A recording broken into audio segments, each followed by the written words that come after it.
నర్సరావుపేట పట్టణంలో అక్రమంగా ఉన్న భారీ వ్యాపార ప్రకటనల బోర్డులను తొలగించాలని ప్రజా సంఘాలు డిమాండ్ చేశాయి.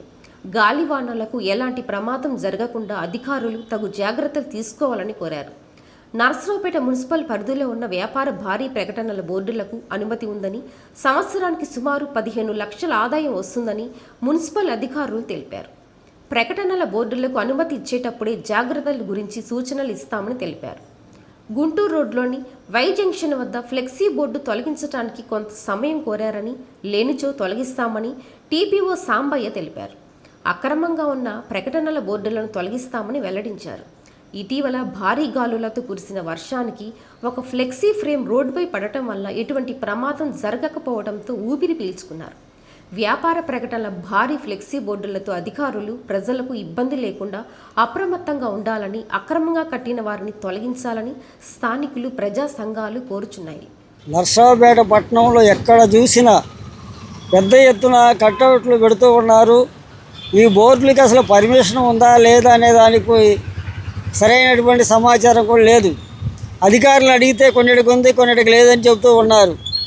మరి ఎక్కడ చూసినా ఇలాంటి పెద్ద ఒక రకమైన బోట్లు, ఇంతకంటే పెద్ద బోట్లు ఉన్నాయి.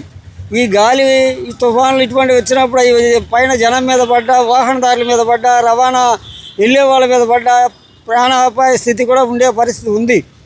కాబట్టి ప్రభుత్వం, మున్సిపాలిటీ, ముఖ్యంగా పట్టణంలో ఈ పెద్ద పెద్ద బోర్డులు పెట్టేటువంటివి కానీ పర్మిషన్ ఉందా లేదా ఏదన్నా అవి ప్రజలకి హాని చేస్తే ఎవరు బాధ్యత పడతారు? ఈ విషయాల మీద స్పష్టత లేకుండా ఎలా పడితే అలాగా అనఫీషియల్గా పెద్ద ఎత్తున బోర్డులు పెట్టేసి నర్సరావుపేటలో మరి ప్రచారానికి పట్టించుకోకుండా ప్రభుత్వం ఉంటూ ఉంది. కాబట్టి మున్సిపాలిటీ అధికారులు వెంటనే స్పందించి ఈ అనఫీషియల్గా ఉన్నటువంటి బోర్డులు మొత్తం తొలగించాలి. అదే క్రమంలో ముఖ్యంగా బోర్డులు ప్రమాదం లేకుండా ఉండేలాగా కూడా చూడాలి. బోర్డులు పెడతా ఉన్నారు, ఆ బోర్డుల వల్ల మనుషులకి ఏమైనా ప్రమాదం వస్తుందా రాదనేది పరిశీలించాలి. ప్రమాదాలు జరగకుండా చూడాలి. విచ్చలవిడిగా అనఫీషియల్గా ఉన్న బోర్డులు మొత్తం కూడా తీసేయాలి.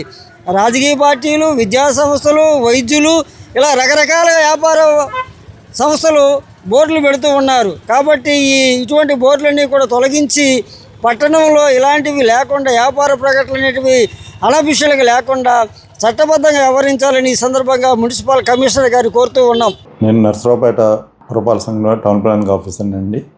నా పేరు సాంబయ్య. ఇప్పుడు పట్టణంలో హోర్డింగ్స్ అనేది అన్నీ కూడా ఏజెన్సీ వాళ్ళు కూడా పర్మిషన్ తీసుకొని కూడా వేస్తున్నారు. దానికి కూడా ఎలాంటి ప్రికాషన్స్ తీసుకోవాలా, దానికి ఏదైనా గాలి కానీ అలాంటివి వచ్చినప్పుడు కూడా పడకుండా కూడా వాళ్ళ ప్రికాషన్స్ తీసుకోమని కూడా మనం ఏజెన్సీ వాళ్ళకి కూడా ఇంతకుముందు పర్మిషన్ ఇచ్చేటప్పుడు కూడా కండిషన్స్ తోటి ఇస్తున్నాము. అలాంటివి కూడా ఎక్కడ కూడా అన్ని భద్రత కూడా కట్టుదిట్టమైన మా భద్రత తీసుకుంటాము. ఎలాంటి గాలి వలన వచ్చినా కూడా పెద్ద పెద్ద హోర్డింగ్స్ పడడానికి కూడా ఛాన్స్ లేకుండా వాళ్ళని తీసుకోమని కూడా ఏజెన్సీ వాళ్ళకి కూడా 2 రోజుల క్రితం మీటింగ్ పెట్టి కూడా చెప్పాము. అన్నీ కూడా ఏంటంటే అడ్వర్టైజ్మెంట్ కూడా అన్నీ కూడా కొంచెం స్ట్రీమ్ లైన్ కూడా చేస్తున్నాము. స్ట్రీమ్ లైన్ చేసి ఏజెన్సీ వాళ్ళతోటి మనకి కూడా ట్యాక్స్ రూపంలో కూడా మనకి దగ్గర 15 లక్షల దాకా మున్సిపాలిటీకి వసూలు చేస్తున్నామండి. గుంటూరు రోడ్లో వై జంక్షన్ దగ్గర ఉన్న గాంధీ పార్క్ దగ్గర ఉన్న కూడా బోర్డులు కూడా ఆల్రెడీ బోర్డులు వేసిన ప్రైవేట్లో పార్కు కనిపించట్లేదు కాబట్టేసి తీయమని చెప్పేసి కూడా వాళ్ళకి మీటింగ్లో కూడా ఇన్ఫార్మ్ చేశాము. వాళ్ళు కొద్దిగా సమయం అడిగారు.